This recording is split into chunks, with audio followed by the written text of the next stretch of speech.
Hi, this is going to be my sleep training video. I'm doing this because so many people have asked me how how I did my sleep training with Noah, because usually, the first thing people ask you is, how's the baby? How's this? How's that? Is he sleeping through the night? And then I say, yeah, he's been sleeping through the night for like so long.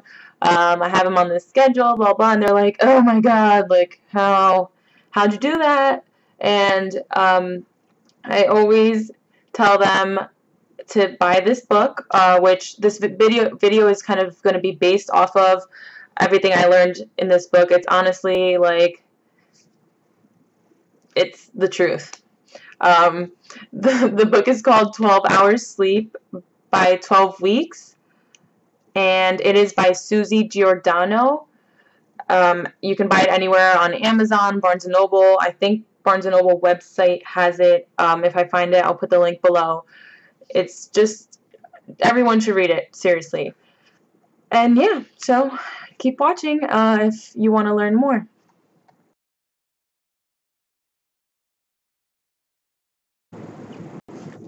So first things first, what is sleep training? To me, sleep training is teaching your baby to sleep through the night, without you in his or her crib or bed or wherever they sleep, whether it's in your bedroom because you have a one bedroom, which is what I used to have. We used to have Noah's crib on one side of our room, and now he's in his own room.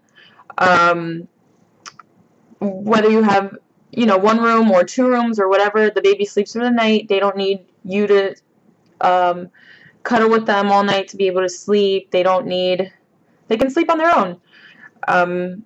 It's definitely been just great since the first time he could sleep. So to me, it means just having them sleep all night or just being on some type of sleep schedule. It's also kind of the opposite of co-sleeping, which I know a lot of parents do, a lot of mommies do, and it's a big thing right now. There's like this whole co-sleeping movement where people either have the baby sleep with them in their beds, or the mom or whatever parent is caring for them will go and sleep with them in their room. I honestly was too scared to even put Noah in our bed, and I didn't want to. I didn't want him to get used to that. I thought we were going to roll over him. I just it didn't work for me personally. One thing I will say is that anyone who is super pro co-sleeper, and kind of, some moms do this, they kind of bash the moms who did sleep training, because they think it's cruel, and they have this whole idea that it's the baby crying and screaming all night and you not even going to the room, leaving them. That's not what it is. If you're gonna bash me or bash any moms for teaching their baby to sleep through the night in their own crib, don't watch this. I don't need your mean comments saying that moms should, rock their babies all night and blah, blah. I'm not completely against co-sleeping. I think it's like a super special bonding thing for moms who got to like cuddle with their babies and sleep at night, like all night with them. And if that works for you, fine. Sleep with your kid forever. I don't care. But don't bash everyone else. So I will say that.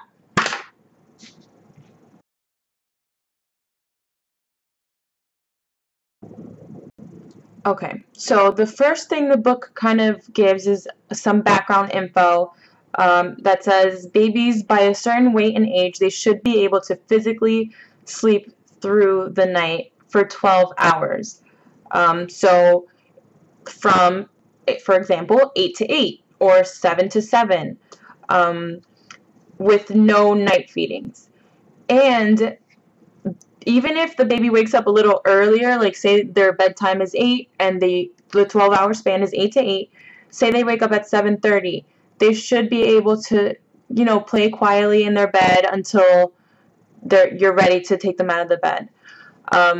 So a 12-hour quiet time / sleep.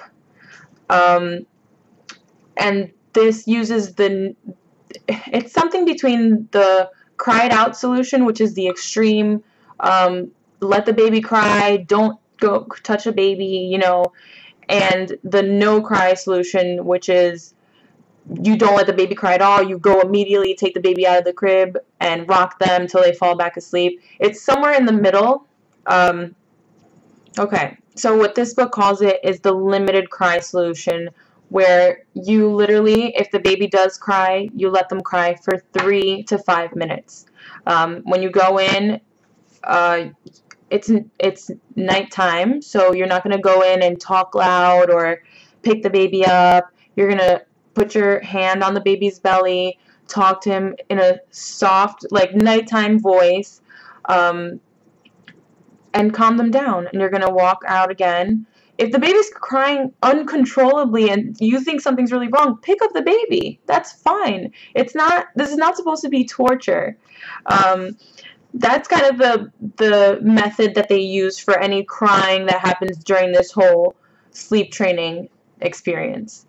So again, 3 to 5 minutes before nap times, before, you know, anytime the baby's supposed to be falling asleep. If he's eating at night and you're putting him back in the crib, you say goodnight, you know, touch them, walk away, close the door. If you hear them crying, wait 3 minutes, walk in, soothe them again, walk out. The soothing can be for a few. You can stand there for a little bit, they'll quiet down, walk back out again, close the door. They might start crying right away. They might start crying in a few. You just keep doing it. It's going to take a lot of time. It might take a week. It might take 2 days. But that's how you're going to deal with crying in this situation. Okay, another thing is there are principles that the book mentions before it goes into the real steps. So the first one is the baby needs to adapt to you, not the other way around. A lot of parents adjust their whole lives, and even I'm probably guilty of this sometimes because I'm always like, it's the baby's nap time, it's this, it's that. But it's something you should take into consideration. The baby is adjusting to your family. You're teaching the baby your ways, your customs, everything. You're not like tiptoeing around the baby's schedule. Okay? The next thing is you're the parent. So you set guidelines. You set rules. If not, the baby takes over. The babies learn pretty quickly. They're not, at first, obviously, they don't know, but eventually they do learn. Sleeping is a learned skill. It's something you're teaching them. The babies don't know that they have to sleep all night. They don't know what night is. They don't know that night is for sleeping, daytime is for being awake. They don't know that. You're the teacher.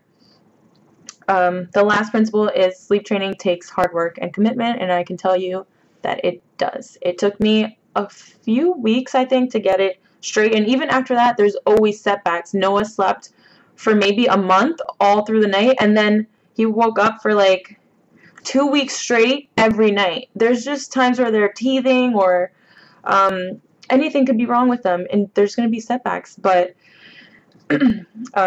yeah, it's not easy. That's what you need to know.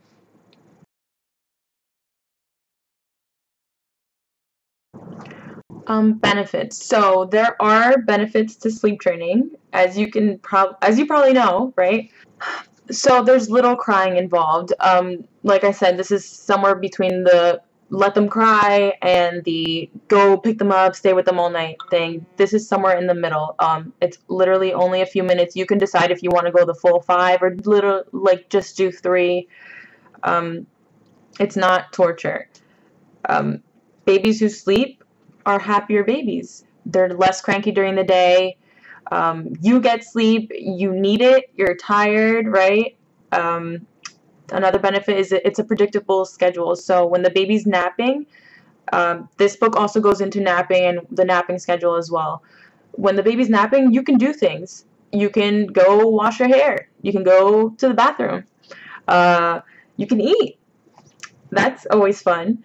It's just you have a little bit of time to yourself. You know when you can pick up or wash the baby's things or just do something. You know what time the baby's going to go to sleep. after the baby sleeps. It could be your own personal time that you have to just relax. It could be time for you and your partner. If you have a babysitter, they can come at that time and you can go out. It's just makes everything predictable, so you have kind of some order in your life. Because you know, it's a little crazy with a baby around for a while.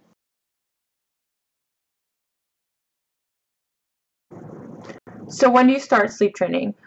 This book says that babies start sleep training around 6 to 8 weeks. Prior to 6 weeks, babies are supposed to eat every 2 to 3 hours, and they can eat whenever they want. You're basically supposed to feed on demand, so you can't start the sleep training during that time because it involves stretching out their feedings a little bit, where they would eat every 4 hours. So before 6 weeks, do not worry about it. The book also says that it's either they reach 6 weeks or they reach 9 pounds. Those are like the two requirements to start the sleep training. It also says, as like some background, to not create bad habits. Try to get them to self-soothe themselves. Self.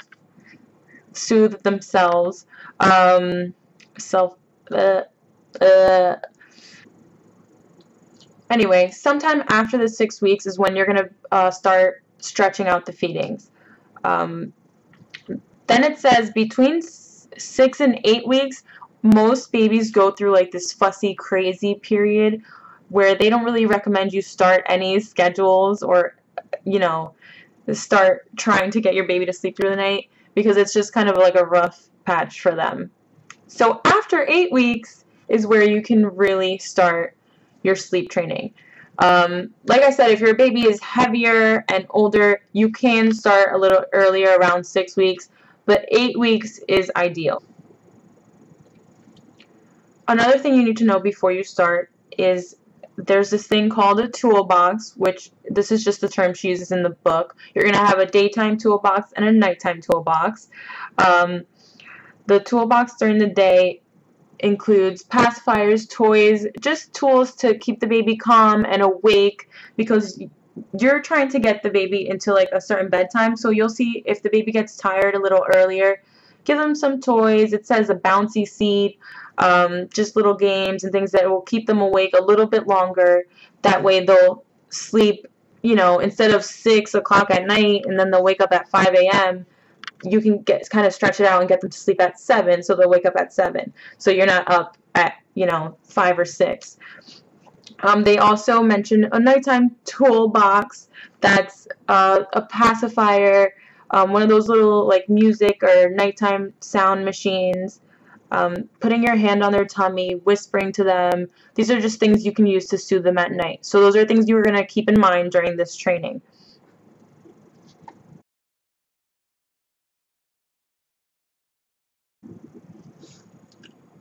Okay, so now we're going into step 1 of the training, which is you basically trying to get your baby to feed 4 times a day. The feeding should be every 4 hours. For example, say the baby wakes up at 8, your feedings would be at 8, 12 p.m., 4 p.m., and then 8 again is the nighttime feeding. And then your baby ideally would sleep from 8 p.m. to 8 again, and the cycle would start all over. For the first feeding, just to get that feeding on time, you go wake the baby up 15 minutes earlier than the feeding. So at 7:45 in this case, you would go get everything ready, get the baby up. It doesn't have to be 8 to 8. This is just an example. It can also be 7 to 7 or whatever. Just every 4 hours they would drink or, you know, feed. If the baby wakes up earlier than the scheduled time, you're going to use your toolbox to soothe the baby a little bit. You're not going to do it all at once. So if the baby wakes up at 6, you're not going to starve the baby till 8, you know, to make your schedule work. You do it in super slow increments, maybe like 15 minutes the first day. So your goal was 8 o'clock, but the baby woke up at 7. Feed the baby at 7:15. The next day, the baby will slowly get closer to your time. So the next day, the baby might wake up at 7:15. In that case, you're going to do another 15 minutes. You just take it day by day and slowly move the feeding until it matches the schedule. if that makes sense. If the baby wakes up more than an hour before the feeding, then you're not going to do the 15-minute thing. You're actually going to give your baby 1 to 2 ounces of milk to hold them off, and then wait till the time of the actual feeding and do the full feeding at 8 or whatever time you chose. An important thing to remember is you're not decreasing the amount of milk they drink. So even if your baby, say your baby's still eating every 3 hours all day, you remember the goal is for every 4 hours, 4 feedings. If they're eating every 3 hours or every 2 hours, you're just trying to stretch out that time in between. And again, you're going to do that 15-minute, you're going to try to push it 15 minutes every time to stretch it out.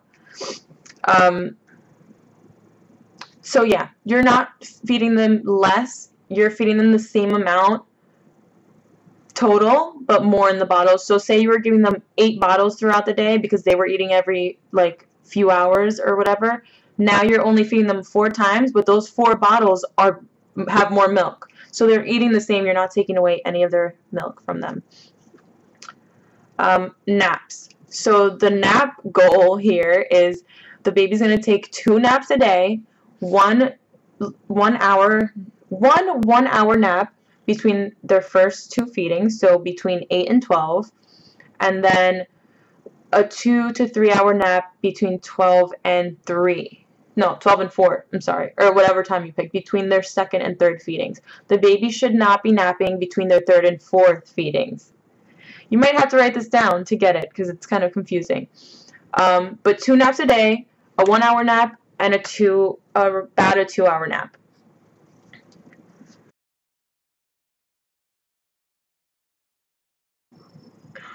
So you want to lengthen the time between night feedings as well, and then slowly eliminate each bottle. They say the best way to do this is first eliminate their second nighttime bottle, then their third, and then their first. So you're slowly going to put less and less ounces in their bottle until that feeding is eliminated. You don't go backwards. So say one night your baby wakes up at 2 a.m. and drinks, you put 3 ounces, but the baby only drinks 2 ounces. Now you're at 2 ounces. So the next night when the baby wakes up at that time, only give them 2 ounces. Don't go back to 3 if they've already lowered it on their own. So you're going to slowly delete the feedings in that order. And again, the book has all the information. This is kind of just an overview. And I know I'm going kind of fast, but this is the longest video ever.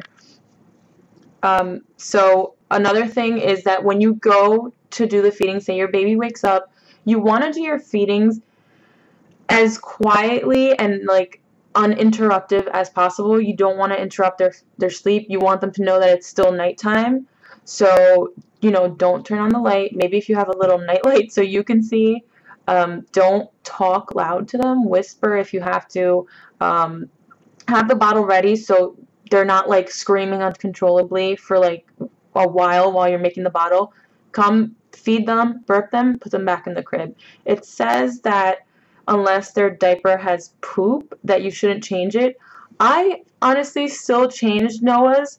I just changed it while he was in the crib. Like, I didn't put him on the changing table. I tried to do it while he was in the crib and lightly wiped him, just like the minimal amount of like movement, so that he knew that it was still bedtime. We're just quietly drinking milk and quietly going back to sleep. Then every time to fall asleep again, you use the 3 to 5 minute rule until the baby falls asleep again. So this is going to take time. You only want to eliminate one feed. To eliminate one feeding, it's going to take a while because you're slowly deleting the ounces from that bottle. So once you're done with that bottle, then you start slowly deleting the second bottle. Or, you know, however many bottles you have at night. You might be lucky and maybe your baby only wakes up one time. You only have 1 bottle to eliminate. Another thing is, at the same time, while you're eliminating milk from the nighttime bottles, you're adding that milk into the daytime bottles. Because overall, in a 24-hour span, your baby should be drinking the same amount. So it's going to balance out.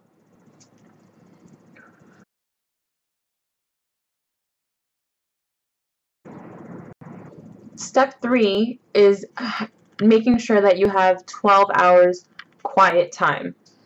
So step 1 was stretching out the daytime feedings. Step 2 was eliminating the nighttime feedings. And step 3 is making sure that for 12 hours, from 8 to 8 or 7 to 7, the baby is in the crib. If they wake up early before your time, they're still in there, but they're quiet, calm. It takes some time to get them to do this. When you first start sleep training, they're going to be fussy. They don't want to be in the crib. As soon as they're awake, they want you to pick them up all the time. So that's what this training is for. They know they're safe when they wake up. That's what you want them to know. You want them to be happy, not freaking out every 2 seconds. You want to make sure part of this 12 hours quiet time is making sure that they have a good bedtime routine, at least 30 minutes before bed.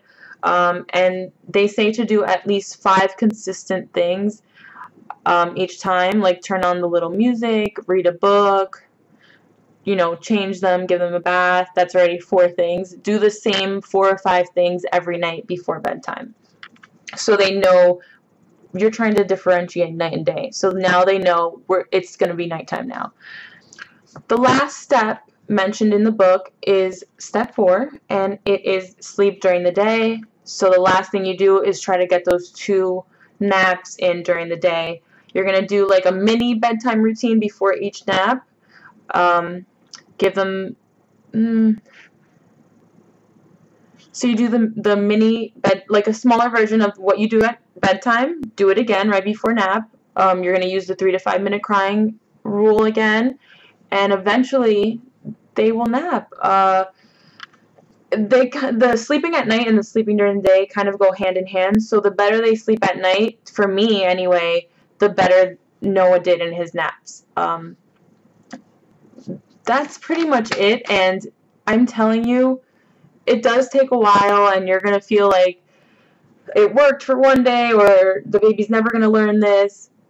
It takes a while, and I'm telling you, Noah's a year old now, a year and 3 months old.